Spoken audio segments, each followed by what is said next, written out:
ঢাকা সিলেট মহাসড়কের সংযোগ সড়ক সরাইল নাসিরনগর লাখাই সড়কের উভয় পাশ অবৈধ দখলদারদের দখলে। জনসাধারণকে এতে প্রতিনিয়ত দুর্ঘটনার ঝুঁকি এবং যানজটের দুর্ভোগ পোহাতে হচ্ছে। বিস্তারিত দেখুন সরাইল থেকে শাহগীর মৃধার প্রতিবেদনে।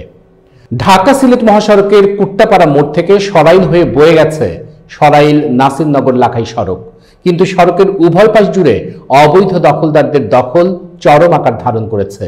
ফুটপাত দখল করে চলছে ইট, কংক্রিট, বালি, বাঁশ, বেত ও সমিলের ব্যবসা। এর ফলে যানজট লেগেই থাকে, ঘটছে সড়ক দুর্ঘটনা, স্বজনহারা হচ্ছে মানুষ।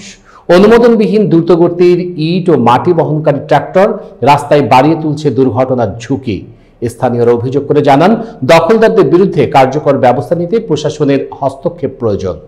জনদুর্ভোগ লাঘবে দ্রুত পদক্ষেপ না নিলে দুর্ঘটনা ও মৃত্যুর মিছিল আরও দীর্ঘ হতে পারে।